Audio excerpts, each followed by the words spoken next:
नमस्कार, धर्मवाणी में आप सभी का स्वागत है। मैं हूं अजय चौहान। और कल मोहन भागवत जी ने ब्राह्मणों को लेकर के एक विवादास्पद बयान दे दिया और उस बयान के मायने हालांकि मीडिया तो कोई नहीं निकाल पाएगा, लेकिन जो सोशल मीडिया के माध्यम से उस बयान का जो अर्थ निकाला जाएगा वो सर्वथा ध्यान रखा जाएगा। लेकिन जो मेन स्ट्रीम मीडिया है वो क्योंकि पिछलग्गू है सरकारों का, तो वो सरकारों को ही आत्मसात करता है और सरकारों के ही पीछे रहता है। तो ऐसे में जाहिर सी बात है कि वो उस बयान को तोड़ मरोड़ करके पेश करेगा और हिंदुओं को, जब क्योंकि सीधे सीधे इसमें लांछित किया गया है हिंदुओं को, यानी कि ब्राह्मणों को, हिंदुओं को, जो भी है, तो इसमें मीडिया उसको ज़्यादा उछालेगा नहीं। लेकिन मोहन भागवत जी अब ये बयान दे ही चुके हैं कि ब्राह्मणों ने देश को और देश को जातियों में बांटा है या हिंदुओं को जातियों में बांटा है। तो यहाँ पर हम उदाहरण के तौर पर कुछ अगर देखें तो मेरे हाथ में एक पुस्तक है, हरविलास शारदा की लिखी हुई पुस्तक है। और इसमें जो है काम ये अंग्रेजी से हिंदी में अनुवाद हुआ है। 1906 से 1915 के बीच लिखी गई पुस्तक है और इसमें हिंदू श्रेष्ठता नाम की ये पुस्तक है। अगर आप ध्यान से देखें तो इस पुस्तक में ब्राह्मणों के विषय में ही नहीं बल्कि तमाम हिंदू स्थलों के बारे में या हिंदुओं की श्रेष्ठता के बारे में या हिंदुओं के जो भी विज्ञान विषय या जो भी रहा हो, संगीत, युद्ध, जिस प्रकार का भी जो रहा हो उसका बखान किया गया है। और विदेशी लेखकों ने जो उसमें लिखा है, अपने अपने ग्रंथों में जो विदेशी लेखकों ने लिखा है उनका छोटा छोटा एक अंश दिया गया है, आधार उनको बना करके ये पुस्तक लिखी गई है। तो यहाँ पर कुछ विदेशी लेखकों ने जो मूल रूप से ब्राह्मणों को के बारे में जो लिखा है उसको आज हम बात करेंगे उस विषय पर। लेकिन उससे पहले यहाँ मैं आप लोगों को ये भी बता दूं कि यदि आप लोग मेरे चैनल पर पहली बार आए हैं तो कृपया इस चैनल को सब्सक्राइब अवश्य कर लें, ताकि मेरे आगे आने वाले वीडियोज़ की नोटिफिकेशन भी आप लोगों तक पहुँचती रहे। तो मैं इस पुस्तक को पढ़कर सुनाऊंगा, इसका कुछ एक छोटा सा अंश।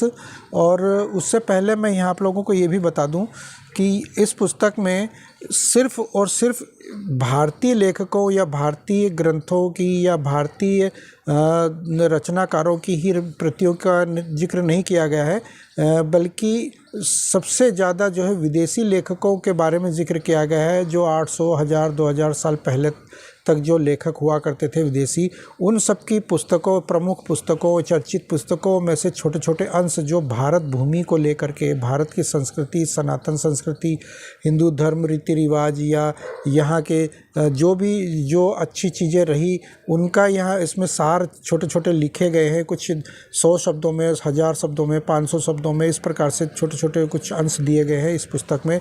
तो उन्हीं को आधार मान करके, उसी पुस्तक को आधार मान करके आज मैं आप लोगों को इसका एक छोटा सा अंश बताऊंगा कि ब्राह्मण क्या है। और सिर्फ ब्राह्मण ही नहीं बल्कि संपूर्ण हिंदू समुदाय के विषय में क्या कहता है सनातन धर्म, और किस प्रकार से मोहन भागवत जी ने जो तुष्टीकरण की नीति अपना रखी है उस नीति को किस प्रकार से काटती है ये पुस्तक, उसका एक छोटा सा अंश यहाँ मैं प्रस्तुत करना चाहूँगा। तो सबसे पहले तो ये बता दूं कि कर्नल अल्कॉट जो है विदेशी लेखक हैं। इसके अलावा ऑस्ट्रिया के कोई रसायन शास्त्री है, बेरन वान साइनबच, और इस तरह से और भी जो लेखक है उन लोगों ने मिलकर के जो एक ब्राह्मणों के विषय में जो लिखा है वो यहाँ पर जानना चाहिए कि क्या वो सही लिख रहे हैं या गलत लिख रहे हैं। तो इससे पहले ये बता दूं कि गैर हिंदुओं के द्वारा उपहास की जाती हुई हिंदुओं की एक प्रथा ये है कि जब वे लोग खाने के लिए बैठते हैं तब प्रत्येक व्यक्ति अपने पड़ोस से एकदम हटकर बैठता है।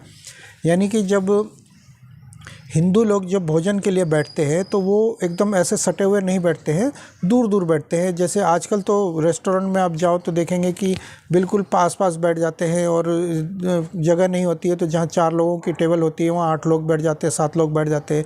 तो ये तो वर्तमान में परंपरा चल रही है, लेकिन जो परंपरा के जिक्र जो यह इस किताब में किया गया है उसके बारे में वो बताते हैं विदेशी लेखक कि हिंदू दूर दूर बैठकर भोजन करते थे और उसके अलावा ज़मीन पर बनाए गए एक वर्ग के बीच में वो बैठते थे, ज़मीन पर बैठकर भोजन करते थे।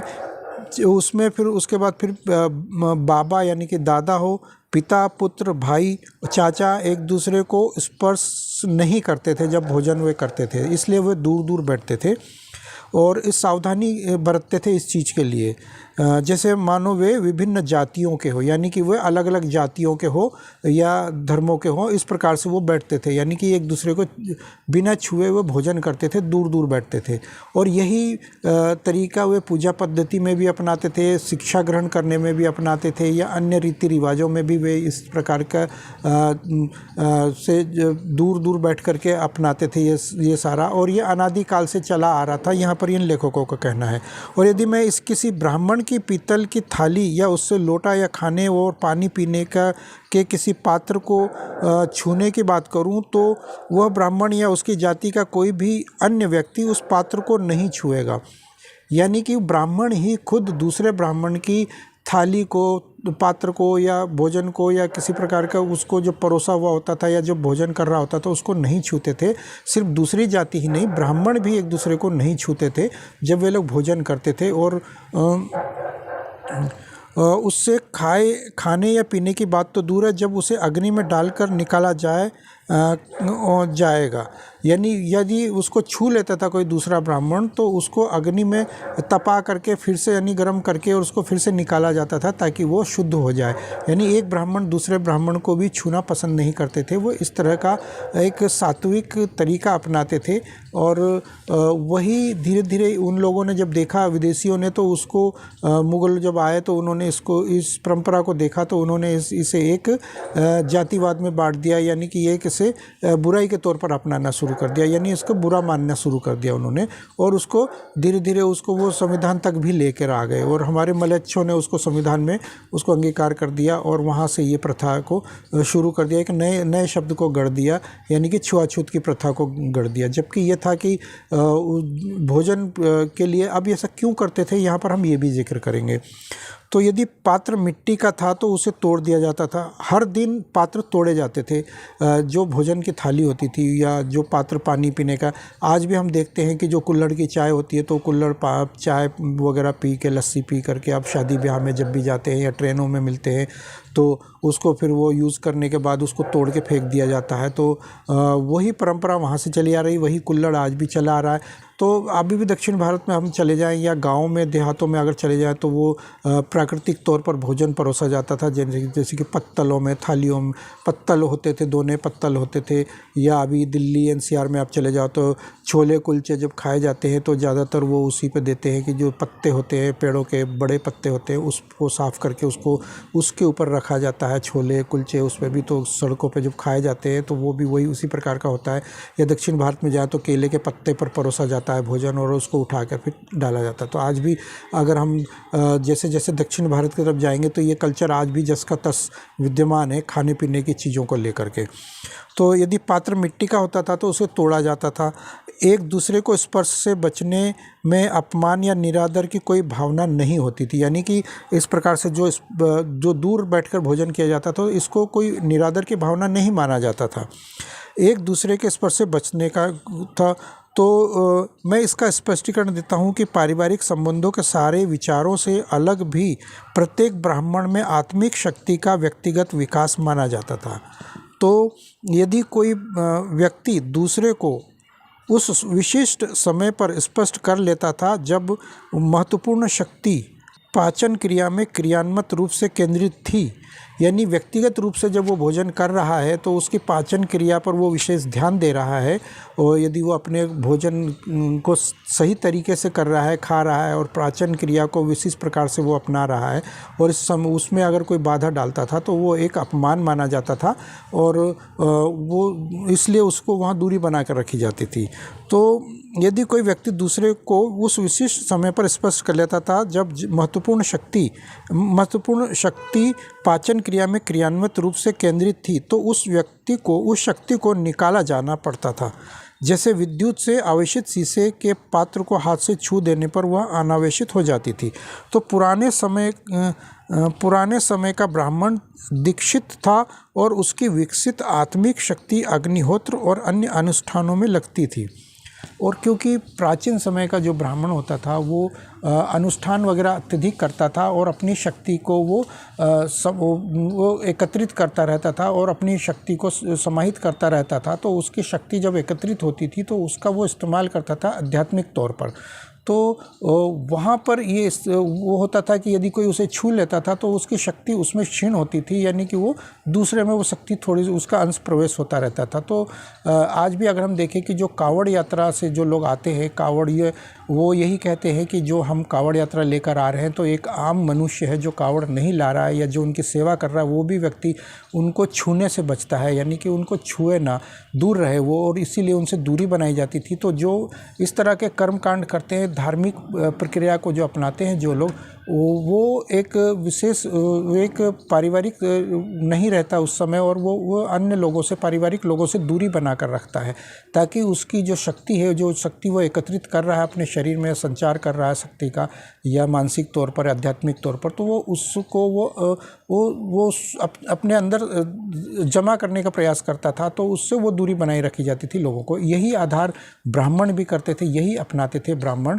और ब्राह्मण इसीलिए आम लोगों से या पारिवारिक या सांसारिक लोगों से थोड़ी दूरी बनाकर रखते थे। वो स्वयं भी अपने परिवार के लोगों से इस प्रकार की जब कर्मकांड करते थे, भोजन करते थे या अन्य प्रकार की पूजा पद्धति अपनाते थे, तो वो अन्य सदस्यों से दूरी बनाकर रखते थे और अधिकतर समय उनका इसी प्रकार से बीतता था, चाहे वो पूजा पद्धति हो, चाहे वो शिक्षा ग्रहण करते हो या गुरुकुल में हो या फिर मंदिरों में पूजा पद्धति अपना रहे हो। उस टाइम वो लोग अन्य लोगों से दूर रहते थे। तो आज भी हम देखते हैं कि जो मंदिर का गर्भगृह होता है तो वो इसीलिए एक उसके बाहर पूजा पाठ करने आने वाले, दर्शन करने आने वाले श्रद्धालुओं को दूर रखा जाता था। वहाँ छुआ नहीं जाता था उन लोगों को, ब्राह्मणों को या मूर्तियों को, इसीलिए नहीं छुआ जाता था, दूर रखा जाता था उन लोगों को।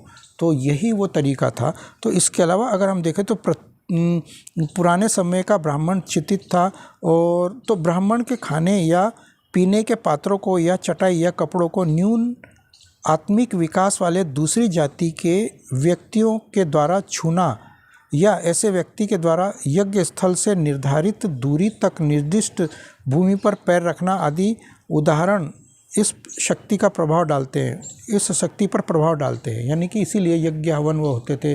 तो आम मनुष्य को वहाँ पहुँचना नहीं दिया जाता था। तो ये एक सनातन पद्धति या हिंदू रीति रिवाज पद्धति होती थी, तो इसलिए ये इसको अपनाया जाता था और आज भी इसको अपनाया जाता है। लेकिन वहीं पर यही हुआ कि मलेच्छों ने अब इस पर कब्जा कर लिया, या फिर मलेच्छों ने इसमें विघ्न डालना शुरू कर दिया, बाधा डालना शुरू कर दिया। तो और अगर उनका बस नहीं चल पा रहा है तो वहाँ वो बातों से, अपने बयानबाजियों से वो ब्राह्मणों को तुच्छ समझकर या कानूनी तौर पर उन्हें या प्रताड़ित करने वाला बता करके उनका अपमान किया जाता है, या तो इस प्रकार से लांछन उन पर लगाए जाते हैं। तो ये तरह तरह के हथकंडे अपनाए जा रहे हैं सरकारों के द्वारा, समाज सेवियों के द्वारा, NGOs वगैरह के द्वारा, या फिर विशेष विचारधारा के द्वारा, विशेष धर्म समुदाय के द्वारा ये इस तरह के हथकंडे अपनाए जा रहे हैं पंडितों को नीचा दिखाने के लिए। और अगर हम दूसरी बात करें तो इसमें ये करें कि प्रत्येक मानव का एक प्रभा मंडल होता है, और वह गुण और मात्रा की दृष्टि से उसी के लिए विशिष्ट होता है। यानी कि एक प्रभा मंडल, आभा मंडल जो होता है, एक विशेष उसका एक ऑरा होता है जो उस व्यक्ति के आसपास रहता है, जो जितना उसका क्षेत्र होता है, दायरा होता है, तो उसको वो घेरा हुआ रहता है। इसलिए उससे थोड़ी सी दूरी बनाकर रखनी चाहिए। हालांकि आजकल हम देख रहे हैं कि भीड़ भाड़ इतनी होती है कि धक्का मुक्की होती है और पैर रखने की जगह नहीं होती है। तो इस तरह की कई चीज़ें हम देख रहे हैं समाज में। तो आए दिन तो अभी संभव भी नहीं है कि दूरी बनाकर रखी जाए व्यक्ति विशेष, किसी भी व्यक्ति से, घर के बाहर के अन्य सदस्यों से। लेकिन प्रयास यही किया जाना चाहिए, क्योंकि उस समय जनसंख्या इतनी नहीं होती थी और भूमि अधिक होती थी, और आजकल तो जनसंख्या अधिक होने की वजह से भूमि भी कम पड़ने लग गई। तो अब वो छुआछूत या वो चीज़ नहीं रह गई है। लेकिन फिर भी जो प्रयास किया जाना चाहिए वो सभी को किया जाना चाहिए। घर के अंदर भी कोशिश करनी चाहिए कि कुछ विशेष अवसरों पर घर के अपने सदस्यों से भी दूरी बनाकर रखनी चाहिए। हर समय नहीं, लेकिन कुछ समय के लिए तो कुछ विशेष, जैसे आप भोजन कर रहे हो या आप पूजा पाठ कर रहे हो या आप कुछ हवन वगैरह कर रहे हो, आप पढ़ाई लिखाई कर रहे हैं या कुछ विशेष इस तरह के कार्य कर रहे हैं धार्मिक, या या आप कुछ इस तरह के ध्यान पद्धति अपना रहे हैं, तो आप लोगों को दूरी बनाकर रखनी चाहिए ताकि आपका ऑरा आपके अंदर ही रहे, अन्य किसी में प्रवेश न करने पाए या किसी अन्य का ऑरा आपके अंदर प्रवेश न करने पाए। क्योंकि वो यदि कुछ अपवित्र कार्य करके आया है या अपवित्र है वो, या स्नान नहीं किया उसने, या इस तरह का कोई चीज़ है उसके साथ, या बाहर से आया वो मैले कपड़े हैं उसके और आप ध्यान मग्न हैं, या आप शिक्षा ग्रहण कर रहे हैं, आप पढ़ाई लिखाई कर रहे हैं कमरे में बैठे कहीं, और वो आपके अगर नज़दीक आ जाता है, आपके ऑरा उससे टच हो जाता है, तो या तो वो आपकी वो शक्ति छीन हो जाएगी या उसकी शक्ति में प्रभाव पड़ेगा। तो इस तरह की चीज़ें आज भी अपनाई जानी चाहिए। और ये कोई वैसे दकियानुसी बातें नहीं, बल्कि एक पूर्ण रूप से जो हम कह सकते हैं कि एक वैज्ञानिक आधार है इस चीज़ का, और विज्ञान ने इस चीज़ को माना भी है और अपना भी रहा है विज्ञान इस चीज़ को। और वैज्ञानिक इसीलिए हम देखते हैं कि लैब में वैज्ञानिक जब बैठते हैं, ध्यानमग्न होकर बैठते हैं, तो उनसे दूरी बनाकर रखी जाती है ताकि उनका ध्यान भंग ना हो और वो अपने काम में मन लगाकर कार्य करें। तो यही चीज़ पंडितों के लिए भी कहा जाता है, पंडितों के लिए भी माना जाता है। और यहाँ पर अगर हम और भी आगे जाएँ तो अब प्राचीन समय में एक ब्राह्मण का प्रभामंडल एक विशिष्ट प्रकार के धार्मिक प्रशिक्षण, इसे आत्मिक प्रशिक्षण भी कह सकते हैं, के द्वारा पवित्र और गहन कर दिया जाता था। और फिर यदि उसका आभामंडल किसी कम पवित्र या कम आध्यात्मिक व्यक्ति के प्रभामंडल से मिश्रित कर दिया जाए तो उसकी शक्ति निश्चित ही क्षीण हो जाएगी। यानी कि कम शक्ति वाला व्यक्ति यदि कोई बाहर से आया है, यदि और जैसे इस समय में यदि कुछ पढ़ रहा हूँ और यदि कोई बाहर से व्यक्ति आया हुआ है, वो किस मानसिकता से आया हुआ है और किस पर्पस से आया हुआ है, और आकर के किस वातावरण से निकल कर आया है, वो किसी कूड़ेदान से के पास से होकर आया है, कोई टॉयलेट बाथरूम से निकल कर आया है, कोई आया है घर का ही सदस्य कोई है, तो आकर के मेरे पास जाएगा। तो जो मैंने आध्यात्मिक या जो धार्मिक या जो पुस्तक जो मैं पढ़ रहा हूँ, जो भी पूजा पद्धति में अपना रहा हूँ कहीं भी, तो यदि वो मुझे छू लेगा तो मेरा भी धर्म भ्रष्ट हो जाएगा और उस व्यक्ति का भी धर्म, वो उस व्यक्ति का कुछ नहीं जाएगा लेकिन मेरा धर्म भ्रष्ट हो जाएगा। तो मुझे चाहिए कि मैं दूरी बनाकर रखूँ या कुछ ऐसा लिखित रखूँ या कुछ ऐसा इशारेबाजी करूँ कि मुझसे दूर रहो या दूर बैठो। तो इस तरह की चीज़ें समाज में पहले अपनाई जाती थी, आज भी अपनाई जाती है, लेकिन आज जो अपनाते हैं उनको लोग दकियानुसी या कहते हैं कि जातियों में बांटने वाला व्यक्ति कह दिया। तो ये धीरे धीरे एक को जाति बना दिया, प्रथा बना दिया और फिर उसको अलग अलग विभाजित कर दिया और उसको संवैधानिक आधार दे दिया और संविधान में उसको मान्य कर दिया। तो ऑस्ट्रिया के जो प्रसिद्ध रसायन शास्त्री राइबच हैं, बेरन वान राइबच, जो ऑस्ट्रिया के प्रमुख रसायन शास्त्री है, उनका जो आगे कहना है इस विषय पर कि प्राकृतिक शक्ति का जो निस्तारण धातु के चालक से होता है वह विद्युत की अपेक्षा कम किंतु तप की अपेक्षा अधिक होता है। यानी प्राकृतिक शक्ति का जो निस्तारण धातु के चालन से होता है वह विद्युत की अपेक्षा कम किंतु ताप की अपेक्षा अधिक होता है और मिट्टी के बने पात्र इसे सोख लेते हैं। उन्होंने देखा कि धातु चालक से प्राकृतिक शक्ति के प्रवाह को ताप बहुत बढ़ा देता है। अतः प्राकृतिक शक्ति की दृष्टि से दूषित अपने धातु पात्र को आग में डालकर ब्राह्मण राइबचन के सिद्धांत को प्रयोगात्मक रूप में कार्यान्वित करता है। तो ये है पेज नंबर 333 333 ये इस किताब का पेज नंबर 333 है। आप देख सकते हैं ये जो पेज है इसमें विस्तार से समझाया हुआ है और यहाँ पर बताया गया है उस वैज्ञानिक का नाम भी, रसायन शास्त्री जो ऑस्ट्रिया का है।